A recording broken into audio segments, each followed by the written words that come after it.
Bonjour Eva, bonjour Adrien, merci d'être aujourd'hui présent pour cette conférence. Bonjour Alexia, merci à tous. Bonjour Alexia, merci. Et on va pouvoir démarrer en faisant une petite passe sur nos partenaires privilégiés sans qui cette conférence n'aurait pu avoir autant de visibilité. Alors, un grand merci à l'ANAP, aux ARTLH, à l'UMM Lyon, Mécalliance, Covoteam, Omron et Robotics Valley pour leur soutien. Et on est évidemment très fiers de les avoir à nos côtés pour cette troisième édition du Printemps de la robotique. On va donc pouvoir démarrer cette seconde conférence sur la thématique de la nouvelle directive machine et plus précisément comprendre cette nouvelle directive machine. Pour ça, on va commencer par une définition concrètement de ce que c'est. On passera par les dates clés, quels sont les changements fondamentaux qui ont été effectués et toutes les thématiques qui vont toucher à la sécurité de la directive machine, la supervision et les exigences associées. On terminera par une séance de questions-réponses. Pour ça, n'hésitez pas à noter toutes vos questions au fur et à mesure de la conférence et à les poser au fur et à mesure, si vous le souhaitez, dans le canal dédié qui est Q&R. On prendra avec plaisir le temps d'y répondre. Adrien, je vous laisse la parole pour vous présenter. Bonjour à tous, alors je m'appelle Adrien Marc, je suis le responsable produit des solutions de sécurité chez SIG France. Donc ça fait à peu près 5 ans que je suis chez SIG France. Avant j'étais ingénieur application dans le domaine de l'automatisation et donc depuis 5 ans j'ai une spécialisation sur les solutions de sécurité et notamment sur l'aspect réglementaire comme aujourd'hui. Bonjour à tous, donc je suis Eva Borisov, je suis chef de projet chez Meanwhile depuis ses débuts, donc un peu plus de 6 ans maintenant. Je suis diplômée donc de Polytech Lille. J'ai fait une formation ingénieur en système autonome et donc spécialisée sur la robotique.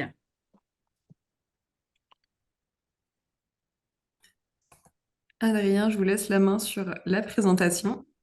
Oui, merci. Alors, pour commencer, comme vous l'avez entendu, on va parler de directive machine. Donc, il est important de rappeler qu'est-ce qu'une machine. Alors, c'est une définition un peu complète hein, et complexe. C'est un ensemble équipé et destiné à être équipé d'un système d'entraînement autre que la force humaine ou animale, hein, appliquée directement, donc comme ici par exemple sur des robots mobiles avec des moteurs électriques, et puis qui va être composé de pièces ou d'organes liés entre eux, dont au moins un est mobile, puisque beaucoup de dangers sont représentés par le mouvement, et qui sont réunis de façon solidaire en vue d'une application définie. Et ça, c'est un point important, c'est-à-dire qu'une machine est vraiment dédiée à faire une application spécifique. Si ce n'est pas le cas, dans ces cas-là, on arrivera sur des choses comme on appelle la quasi-machine. Et du coup, c'est pour ça que donc c'est suivant cette définition que l'on peut dire que les robots mobiles Meanwhile sont donc des machines. Alors aujourd'hui, on va parler de la directive machine. Donc déjà l'actuelle, celle qui est en vigueur, qui est la 2006-42-CE, qui a pour objectif de fixer les exigences essentielles de santé et de sécurité relatives à la conception et à la construction des machines afin d'améliorer la sécurité des machines sur le marché. Cette directive a été mise en place tout simplement pour lier à l'Union européenne qui ouvrant ses frontières au sein de l'Union européenne, il fallait qu'il y ait une équité des dispositifs mis à disposition des opérateurs économiques tels que les utilisateurs finaux. Et donc, il fallait qu'il y ait une libre circulation des machines. Et donc, il était nécessaire d'avoir une équité entre les différents fabricants de machines en leur fixant des exigences homogènes dans toute l'Union européenne. Et de ce fait, comme les robots mobiles sont donc des machines, comme nous l'avons vu, nous devons de respecter la directive machine, ce qui est visualisable notamment par le marquage CE et bien sûr autres documents qui doivent être fournis selon les exigences de la directive machine. Alors, cette directive va évoluer, donc déjà d'un terme terminologique, va évoluer d'une directive vers un règlement, qui sera le règlement 2023-1230. Alors, une première différence entre directive et règlement sur l'aspect terminologie. Donc, tous les deux sont des actes législatifs. Ils vont instaurer un certain nombre d'obligations aux pays membres donc de l'Union européenne. Par contre, la directive, elle, laissait les États membres libres quant aux moyens d'y parvenir. Donc, il y avait ce qu'on appelait une transposition. Donc, lorsque le texte était édité, il fallait que chaque État vienne retranscrire dans sa loi. Pour la France, c'est dans le Code du travail qui est retranscrite la directive machine. Et ça imposait un délai relativement important pour ces évolutions-là. C'est pour ça qu'on est passé sur une notion de règlement qui va être mise en place directement sur l'ensemble des pays de l'Union européenne de manière automatique et uniforme, puisqu'il n'y a pas de possibilité aux États membres de faire quelques adaptations ou d'avoir des risques lors des retranscriptions, d'avoir quelques dérives. Donc, c'est vraiment pour ça qu'on est passé sur un règlement. Et tous les éléments de ce règlement-là sont donc obligatoires au niveau de tous les États membres. Donc, Meanwhile étant en France, doit respecter ces éléments-là.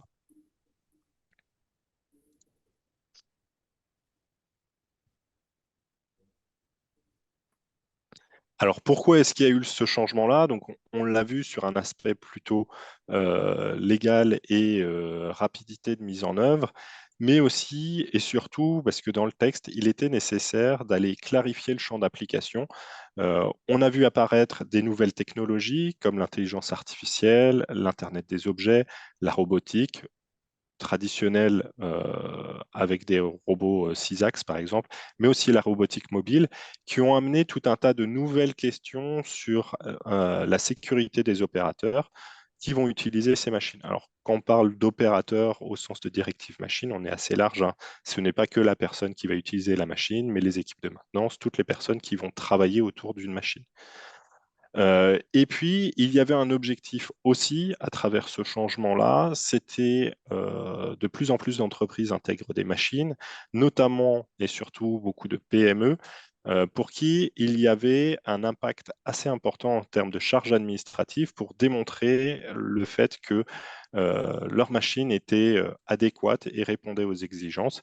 Et c'est pour ça qu'ils ont essayé d'alléger une partie du processus et enfin, petite nouveauté sur un terme de formalisme où les instructions et les déclarations de conformité se mettent à la page de la technologie actuelle qui vont maintenant pouvoir être totalement numériques au sein de l'Union européenne.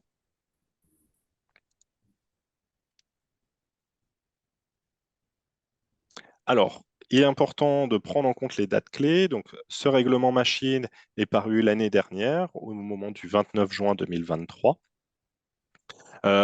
Qui va appliquer une période transitoire de 42 mois, donc ce qui va nous amener au 20 janvier 2027, où l'ensemble des machines qui arriveront sur le marché européen devront respecter ces exigences de santé et de sécurité. Dans cette période transitoire, il est important de noter qu'il n'est pas possible de faire une mise en conformité anticipée dessus. Évidemment, des acteurs actuels travaillent déjà sur comment est-ce que demain ils seront prêts pour répondre, mais pour l'instant, jusqu'au 20 janvier 2027, l'ensemble des machines qui arriveront sur le marché devront respecter toujours la directive 2006-42-CE.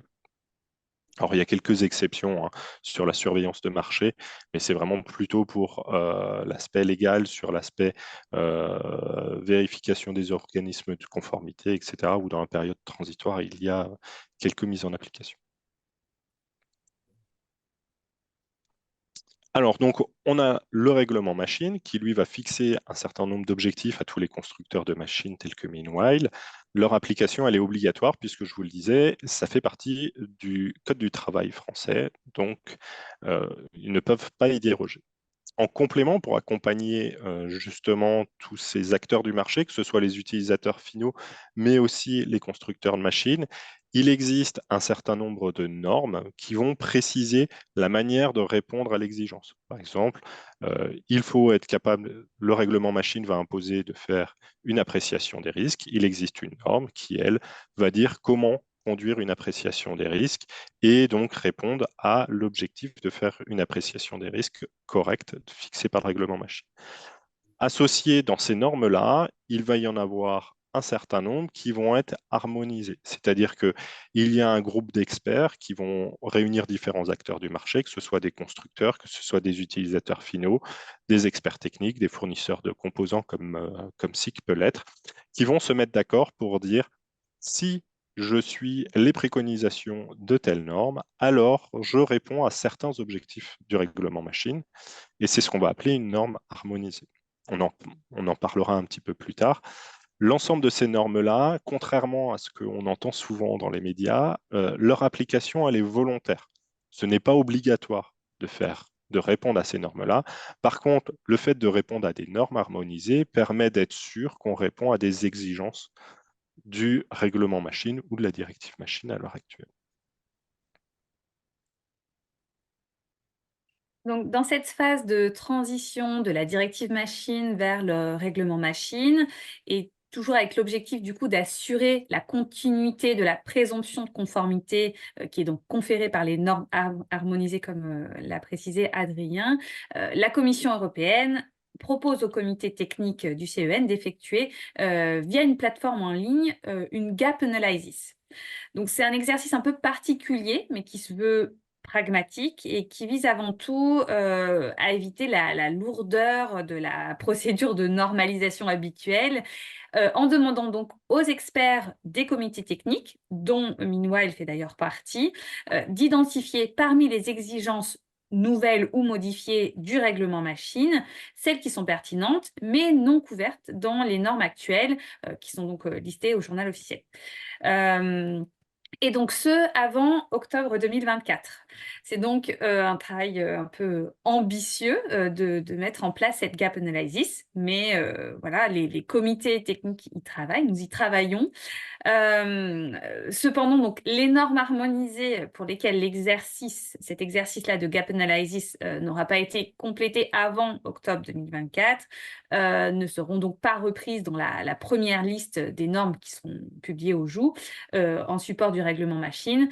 Et du coup, ça suspendra leur présomption de conformité jusqu'à ce que les normes en question soient révisées par la voie habituelle, qui est donc un peu plus longue, beaucoup plus longue du coup. Alors, quels sont les changements fondamentaux qu'apporte ce règlement machine? Je vous l'ai dit en préambule, il y a des nouvelles technologies, notamment l'intelligence artificielle qui est arrivée au sein des machines, et il y a un certain nombre de dispositifs qui ont été rajoutés quant à les fonctions de sécurité qui utiliseraient ce principe d'intelligence artificielle.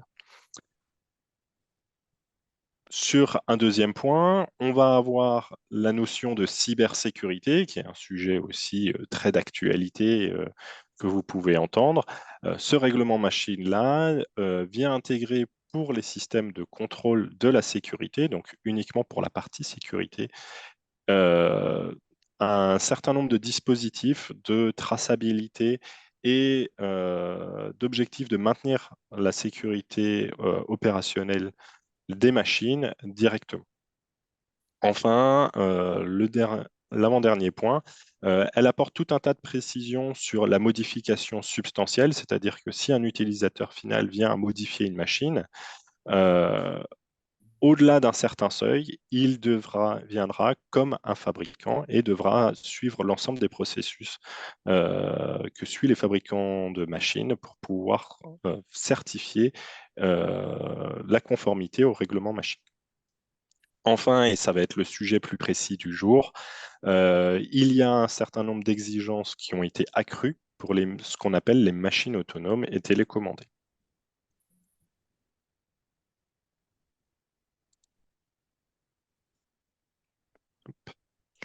Alors, qu'est-ce qu'une machine mobile autonome, justement? On en a parlé précédemment. Par exemple, un robot mobile fabriqué par Meanwhile est une machine mobile autonome, c'est-à-dire qu'elle dispose d'un mode autonome. À un moment donné, elle va se déplacer d'un point A à un point B de manière complètement autonome à partir d'un ordre qui lui a été donné.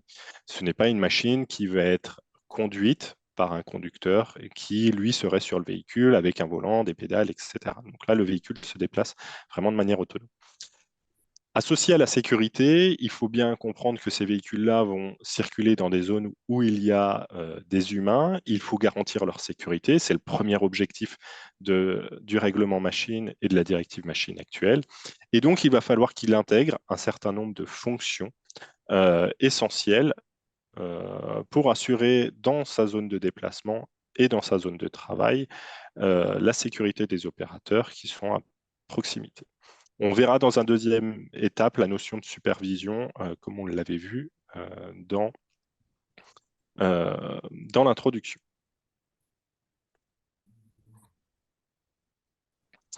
Alors, le premier point pour comment est-ce qu'on peut préserver la sécurité des personnes, la première chose à faire est évidemment de faire une évaluation des risques et qui va permettre de dire dans quel cas je vais me trouver pour pouvoir garantir la sécurité. Pour ça, j'ai deux solutions. La première solution est de mettre le véhicule dans une zone où il sera le seul à transiter, ou en tout cas dans laquelle elle sera fermée et équipée d'un système de protection périmétrique, c'est-à-dire des barrières immatérielles ou physiques qui empêchent un opérateur de rentrer dans cette zone-là. L'autre possibilité, c'est de dire je ne vais pas utiliser de protection périmétrique, mais je vais être, pour le bien du fonctionnement, dans une zone qui n'est pas dédiée aux véhicules, mais où il y aura aussi des opérateurs qui travaillent. C'est typiquement le cas des véhicules Meanwhile, sur lesquels on va devoir intégrer des dispositifs qui auront pour objectif de détecter la présence d'humains.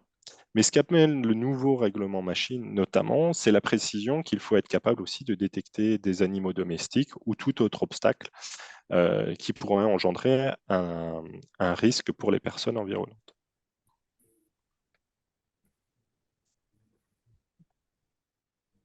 Alors, si on fait un petit parallèle avec la vie courante, hein, c'est-à-dire que soit on va fonctionner ici, donc on va prendre la vie courante avec les véhicules, il existe un peu cette séparation-là. Il y a le cas où vous êtes sur autoroute, vous êtes sur une route qui n'est dédiée qu'à des véhicules, les personnes ne sont pas autorisées d'aller dessus. Pour éviter qu'il y ait des personnes qui viennent sur une autoroute, il y a généralement des garde-corps, des barrières qui sont installées. Et on va dire aux véhicules, bah, comme c'est un lieu où il ne doit pas y avoir de personnes, on met d'autres dispositifs en place et on va permettre de fonctionner des fois à des vitesses très élevées. Par contre, si on travaille dans un milieu ouvert, la chose va être beaucoup plus complexe. Si on regarde l'image de cette ville-là, vous êtes sur une route, vous avez des personnes qui ont des passages dédiés, les passages piétons, mais ils ne vont pas forcément les respecter, d'autres véhicules autour, et il devient beaucoup plus complexe d'assurer la sécurité. Et c'est souvent pour ça que on va retrouver dans ces zones-là des véhicules qui sont un peu moins rapides, parce que justement, il faut qu'ils aient la capacité de s'arrêter à temps pour ne pas endommager les personnes, comme quand vous roulez dans une zone 30, c'est parce qu'il y a beaucoup de personnes et que vous ne voulez pas, vous voulez avoir la capacité de vous arrêter très rapidement.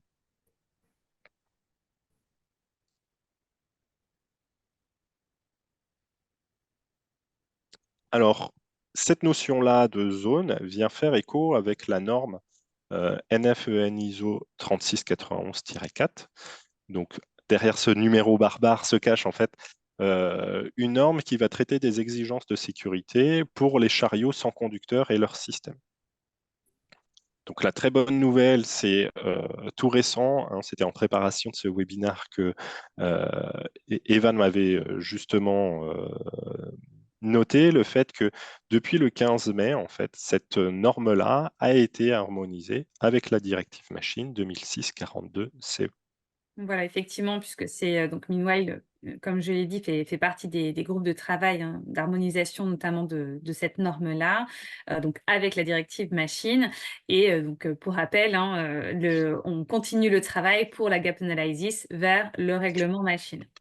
De ce fait, donc la 3691-4 est donc harmonisée maintenant avec la directive machine, et donc l'ensemble des machines autonomes, dont les robots mobiles Meanwhile font partie, doivent donc suivre les préconisations de cette norme, enfin peuvent donc suivre les préconisations de cette norme harmonisée. Et c'est ce qui permettra aussi bien à Meanwhile, mais aussi à l'ensemble de ses clients d'avoir un référentiel sur se dire, bah voilà, à partir de ces préconisations-là, s'ils les suivent, ça va répondre aux exigences de la directive machine. Et on espère, avec le gap analysis dont Meanwhile participe activement, faire en sorte que le règlement machine soit aussi harmonisé, enfin que cette norme soit harmonisée avec le règlement machine. Donc, si on revient un peu sur ces notions de zone-là, dans la norme 3691-4, hein, il faut savoir que elle a été remise à jour en 2023, la norme 3691-4, ce qui a permis son harmonisation avec le règlement machine, avec la directive machine. Et le règlement machine arrivant en 2023, vous vous doutez bien qu'il y a une certaine cohérence entre les deux. Elle va définir 4 types de zones, cette norme-là, soit des zones de travail, c'est-à-dire c'est une zone à l'intérieur de laquelle un chariot peut fonctionner. Et on va dissocier cette zone-là de travail d'une zone de travail dangereuse à partir du moment où cette zone de travail-là, il peut y avoir une personne qui est à l'intérieur. Donc si on reprend les robots Meanwhile, ils circulent librement dans des ateliers. Et donc du coup, on va se retrouver dans une zone de travail dite dangereuse. Ils n'ont pas de zone de travail dédiée. Il pourrait y avoir la possibilité de faire ce qu'on voit sur l'image ici, des zones de travail dites restreintes ou confinées, où là, il faut que le véhicule fonctionne dans une zone complètement fermée, avec des protecteurs, et avec la capacité de pouvoir dire je suis capable de détecter lorsqu'un opérateur rentre dans cette zone-là et déclencher soit des fonctions de sécurité embarquées du véhicule, soit déclencher l'arrêt des chariots dès que quelqu'un rentre dans cette zone.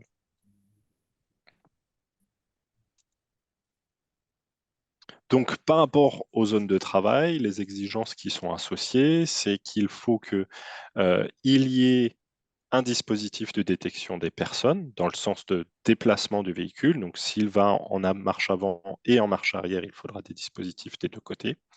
Et il faut qu'il maintienne une distance de dégagement de chaque côté et dans le sens de roulage pour pouvoir permettre à une personne qui se trouverait sur le chemin de pouvoir éviter le véhicule. Donc, dans ces cas-là, lorsqu'on est dans une zone de travail, c'est-à-dire où il n'y a pas de personnes présentes, on peut fonctionner avec la vitesse nominale et il y a un redémarrage automatique qui est autorisé après un signal sonore ou visuel, une verrine ou tout simplement un buzzer. Lorsqu'on arrive dans une zone où il y a potentiellement des opérateurs, dans ces cas-là, on arrivera dans une zone de travail dangereuse, soit parce qu'il n'y a pas de moyen de détection des personnes, dans le sens de roulage, soit tout simplement que les zones de dégagement sont inadéquates. Vous imaginez bien dans vos usines, si vous avez un véhicule qui fait 1 mètre, 1,50 m de large, et que vous avez des zones de roulage qui sont de cette même taille-là, vous n'allez pas pouvoir garantir les zones de dégagement. Donc, dans ces cas de figure-là, ce que prévoit la norme EN 3691-4, c'est de faire en sorte qu'il y ait une vitesse réduite, alors avec différents seuils en fonction des conditions dans lesquelles le véhicule va se déplacer et des possibilités de détection des personnes. Il faudra que la zone soit désignée comme une zone de travail dangereuse et marquée en conséquence au niveau du sol. Et le chariot doit émettre des avertissements sonores ou visuels supplémentaires pour pouvoir bien être détecté des opérateurs. Le redémarrage automatique, lui, la norme ne se prononce pas, elle laisse libre cours au constructeur de choisir est-ce qu'il estime adéquat ou non le redémarrage automatique en fonction de son appréciation des risques. Et donc, pour conclure cette exigence au niveau des zones de travail, une vidéo donc, qui montre une machine autonome avec ces différentes zones de sécurité, du coup, qui vont s'adapter en fonction de la vitesse de la machine et des obstacles, du coup, que la machine va rencontrer. On va ainsi adapter le comportement de la machine en fonction de la zone rencontrée, de réduire sa vitesse vitesse à l'arrêt complet. Suite à un arrêt, donc après quelques secondes, un temps défini en tout cas, la machine redémarre et donc dans le sens de la marche, on retrouve bien l'ensemble de ces zones de sécurité adaptées à la vitesse, adaptées donc au sens de la marche. Donc, voilà, on a pu voir dans le virage ce que cela peut impacter pour les différentes actions du coup menées en fonction de la détection réalisée.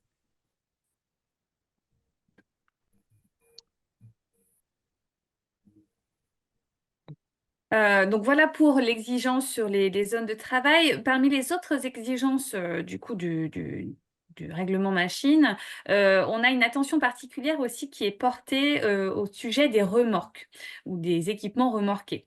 Effectivement, le règlement machine va indiquer que cette remorque, ces équipements remorqués ne doivent pas entraîner de risque pour les personnes, les animaux et tout autre obstacle qui se trouve dans la zone de danger.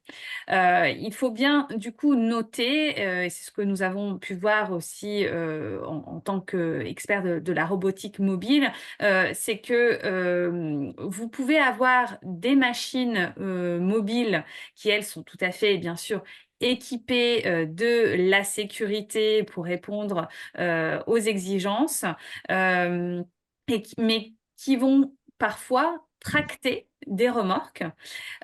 Si ces remorques, ces chariots, eux, ne sont pas suffisamment équipés en sécurité, cela peut entraîner des risques pour le personnel alentour notamment, puisqu'on ne va pas pouvoir garantir que la remorque qui est tractée ne va pas rouler sur un pied dans un virage ou ne va pas heurter un obstacle qui viendrait se mettre entre la machine mobile qui est un peu locomotive et cette remorque.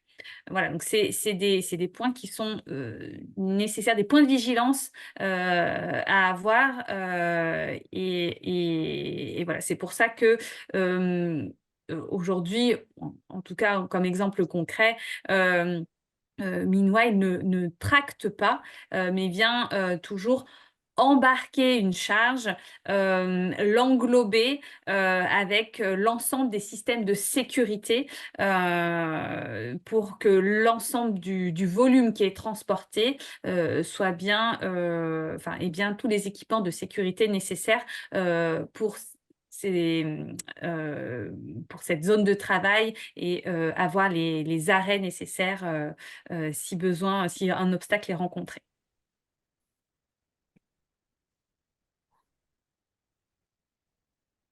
Alors, on va passer sur le dernier chapitre qu'on avait prévu, qui va être sur la notion de supervision. Alors, qu'est-ce qu'on appelle la supervision au sens du règlement machine? C'est la surveillance à distance non permanente d'une machine mobile autonome.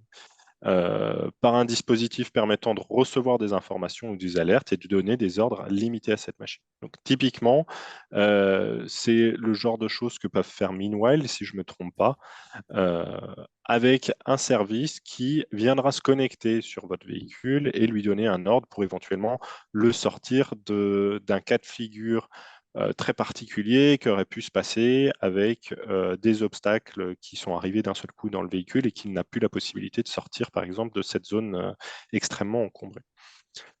Pour réaliser ça, il va y avoir du coup un superviseur. C'est une personne qui est chargée de la surveillance des machines mobiles autonomes. Et lorsque, au niveau d'un règlement, on parle de chargé, ce sont des personnes qui sont formées et habilitées.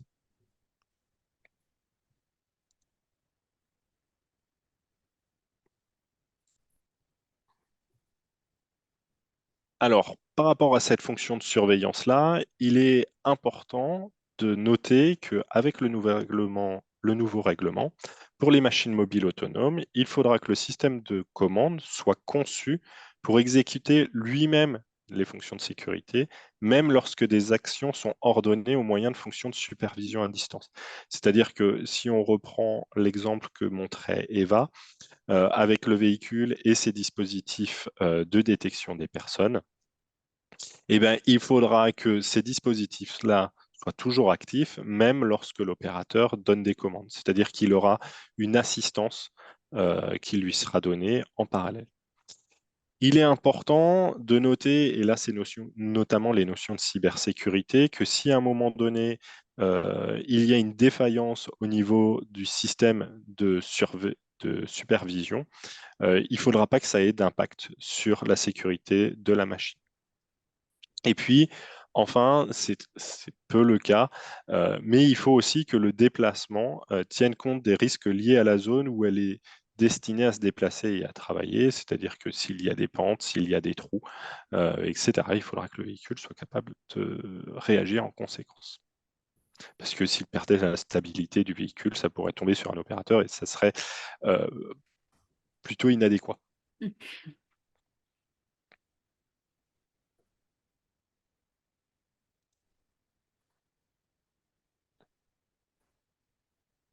Et dans le cas où les machines autonomes ont une fonction de surveillance propre au mode autonome, la fonction de surveillance doit permettre au superviseur de recevoir à distance des informations de la machine, hein, c'est-à-dire qu'il ne peut pas piloter les yeux fermés un véhicule à distance, il faut qu'il ait une visibilité sur ce qui se passe autour. Ça ne se fait pas sans impact aussi pour la zone autour. La fonction de supervision, elle doit permettre que des actions d'arrêt et de mise en marche à distance ou de déplacement vers une position et un état sûr. C'est-à-dire que s'il y a un véhicule qui est bloqué, on va dire dans un coin suite à un événement exceptionnel dessus, et ben voilà, la société Meanwhile peut par exemple prendre la main à distance pour débloquer la situation et permettre au véhicule de fonctionner de manière complètement autonome. Chose que normalement, vous ne devriez pas rencontrer avec les véhicules. Et puis, la fonction de supervision, elle doit être conçue et construite pour permettre ces opérations uniquement lorsque le superviseur peut voir directement ou indirectement le mouvement de la machine et la zone de travail, c'est-à-dire qu'il peut avoir une visibilité à travers des caméras, par exemple, ou à travers les champs de détection du scrutateur. Et les dispositifs de protection doivent être opérationnels pendant toute cette phase. Effectivement, c'est donc comme le disait Adrien, ce sont des exigences auxquelles Meanwhile répond déjà, même si elles sont donc dans le nouveau règlement de la sécurité des machines. Et donc, nos robots mobiles sont évidemment donc équipés des fonctions de sécurité qui restent actives et qui ne sont pas inhibées à partir du moment où on va, dans des cas occasionnels, prendre la main à distance sur le robot mobile, donc où une personne qui est formée et habilitée par Meanwhile va se connecter à un logiciel de supervision. Donc voilà, on va vérifier du coup l'identité de la personne, tracer et historiser bien sûr toutes ces actions-là. Et la personne qui est ainsi connectée va pouvoir manipuler, manœuvrer à distance éventuellement donc, les robots qui gardent toutes leurs fonctions intrinsèques de sécurité au niveau des obstacles. Ça arrive quand même de manière assez très occasionnelle par rapport aux applications que l'on peut avoir aujourd'hui. Mais on a effectivement toutes ces fonctions de supervision qui sont déjà accessibles toutes les notions d'habilitation et d'identification des personnes qui sont déjà en place.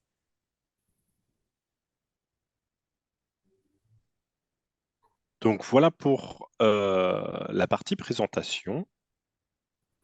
Merci. Merci Adrien, merci Eva pour cette présentation. On va pouvoir passer à la session de questions-réponses. Alors n'hésitez pas à poser toutes vos questions du coup dans le canal dédié qui s'appelle Q&R, à savoir que vous avez la possibilité de poser les questions en anonyme si vous le souhaitez et si vous le préférez. Est-ce que vous souhaitez que je vous laisse la main, Adrien, Eva, pour répondre aux questions? Oui, il y a déjà 2 questions dans le chat, on va les prendre dans l'ordre. Tout à Du fait. coup, Donc une première question qui était, est-ce qu'une mise à jour des anciennes machines, suivant les nouvelles normes et donc le nouveau règlement, est obligatoire à partir du janvier 2027? Alors non, et il faut bien comprendre que la directive machine impose des objectifs au moment de la mise sur le marché. C'est-à-dire que les véhicules déjà en place n'ont pas pour obligation au sens du règlement de passer à aux nouvelles préconisations. Ce qui veut dire que vous pouvez garder de la même manière hein, sur vos usines. Vous avez certainement des machines qui sont là depuis avant 2006, avant la directive machine. Il y avait une autre directive en place et lorsqu'il y a eu cette nouvelle directive-là, il n'a pas été nécessaire de basculer sur la nouvelle pour les machines existantes. Attention à une chose, c'était le point que j'avais noté précédemment. Si par aventure vous veniez à modifier les fonctionnalités d'une machine, euh, alors sur une machine de Meanwhile, ça va être certainement un peu plus compliqué, mais si vous venez faire en tant qu'utilisateur final une modification sur la machine qu'on appelle substantielle, c'est-à-dire que elle va amener un nouveau risque où il va être nécessaire d'apporter de nouveaux dispositifs de protection, dans ces cas-là, il faudrait que vous passiez non plus en tant qu'utilisateur finaux, mais en tant que fabricant, si vous apportez une modification de ce type-là sur une machine. Et je reprécise par rapport effectivement à ce que vous aviez dit, Adrien, plus tôt dans la présentation, ce qui est effectivement, notamment au niveau des normes harmonisées pour la 3691-4. Donc là, je me focalise bien sûr surtout sur les robots mobiles, évidemment. Il y a, voilà, comme le nouveau règlement est sorti un peu, enfin, au même moment finalement que la révision de cette norme qui est maintenant harmonisée, malgré donc le gap analysis qui est en train de se mettre en place. Voilà, soyez rassurés que pour ce qui est des machines autonomes, il y a quand même, enfin voilà, de nombreuses préconisations qui sont déjà en place et qui seront déjà en place pour les futures applications avant le 20 janvier 2027 et qui du coup répondront au nouveau règlement machine sans y être obligé, mais voilà, au final, on essaye de faire quand même d'anticiper.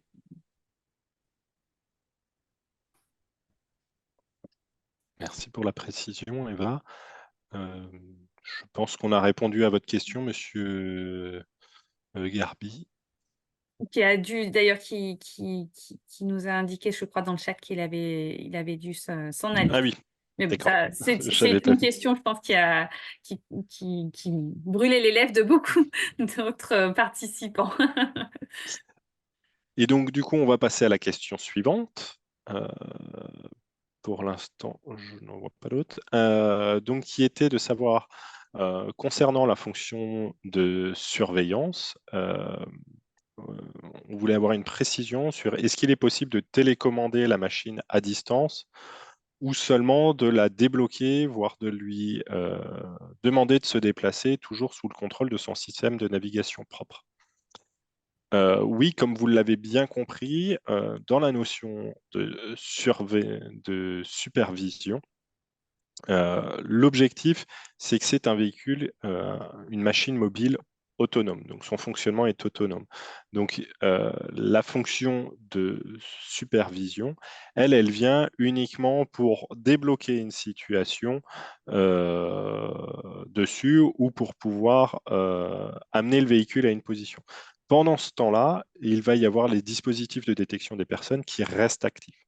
Donc, ça ne veut pas forcément dire que l'opérateur va dire au véhicule de se déplacer de 300 mm dans une direction et le véhicule va s'y déplacer. Après, il peut avoir une certaine notion de télécommande, mais ce n'est uniquement pour l'amener vers une position sûre.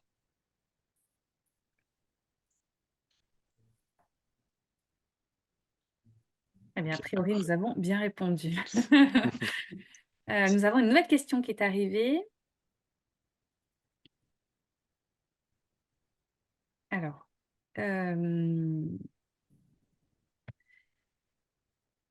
je la lis. Vous avez parlé d'applications, donc robot, tracteur plus remorque. Donc, la norme actuelle et ancienne ne valide pas ce type d'application ou pas, c'est une question, en termes de sécurité surtout. Et est-ce qu'il existe une solution normée valide? Je suis en train de regarder en parallèle la norme 3691-4, puisqu'il me semble que elle prévoit certaines choses dans le cas où on voudrait tracter une remorque. Par contre, il est clair que sur les solutions techniques à l'heure actuelle pour pouvoir gérer les véhicules, les véhicules tractés, les solutions techniques sont loin d'être simples et ont un impact notable sur le coût de ces remorques-là. Hein, il faut être clair aussi, Oui. revenir à des basiques. Oui, il est possible d'équiper techniquement des remorques. Par contre, souvent, ça amène des coûts qui sont non négligeables pour pouvoir surveiller l'ensemble de la zone qui est autour du chariot tracté, plus les zones qui sont entre le chariot tracté et le tracteur. Et ces solutions-là sont souvent écartées par les constructeurs parce que économiquement, très C'est pas viable. compliqué à rendre la chose viable. Et techniquement parlant, c'est loin d'être simple de gérer l'ensemble des cas de figure dans ces cas-là. Voilà. Pour ce qui est des normes en vigueur, il faudrait que je revérifie, mais les préconisations sont assez larges, on va Oui, c'est dire. ça. Il n'y a pas de solution préétablie, comme on a pu vous montrer avec le slide, avec le véhicule, avec des scrutateurs de sécurité qui sont des solutions maintenant de l'état de l'art du marché. Sur cette partie-là, les solutions sont encore très ponctuelles et donc très spécifiques au véhicule. Voilà.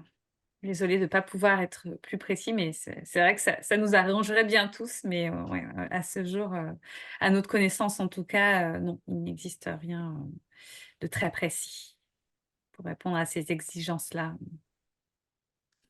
Merci. N'hésitez pas du coup à poser vos questions, sinon on pourra clôturer ce webinaire, à savoir que la conférence sera disponible en replay. Peut-être Eva, Adrien, vous pouvez éventuellement préciser comment ça se passe, ou en tout cas qu'est-ce qu'il en est au niveau des machines qui sont déjà en place, peut-être apporter un petit peu plus de précision. Je pense que c'était la première question par rapport au fait quand on va basculer au niveau du règlement machine en janvier 2017. 2027. 2027, pardon, 2027. Effectivement, il n'y aura pas, comme on le disait tout à l'heure, il n'y aura pas besoin de Recertifier les changer, voilà, véhicules de ou de recertifier les véhicules. les faire évoluer. C'est ça, les certifications déjà en place, le reste, elles sont toujours valables. Très bien. Eh bien, écoutez, s'il n'y a pas d'autres questions, que tout était clair, on va pouvoir conclure. Est-ce que vous souhaitez éventuellement ajouter une précision ou on peut passer à la suite? C'est tout bon pour moi. Bon, Parfait. Alors, merci à tous d'avoir été présents aujourd'hui avec nous pour cette conférence. Merci beaucoup Eva, merci Adrien d'avoir animé cette conférence avec merci pour vous. l'organisation. À savoir, comme je l'ai dit, que la conférence sera disponible en replay. Un questionnaire de satisfaction va aussi s'afficher à la fin de votre écran. N'hésitez pas à y répondre, ça nous fera très plaisir. Les prochaines conférences auront lieu cet après-midi pour le robot manipulateur mobile et le jeudi 30 mai sur l'acceptabilité des AMR dans l'établissement de santé. N'hésitez pas à vous inscrire. On aura le plaisir de vous accueillir en tout cas. Et on vous laisse du coup sur ce. On vous souhaite une très bonne journée. Bonne journée. Très bonne journée à tous et Merci. encore merci à Meanwhile pour l'invitation. Avec plaisir. Bonne journée. Au Bonne revoir, journée. merci.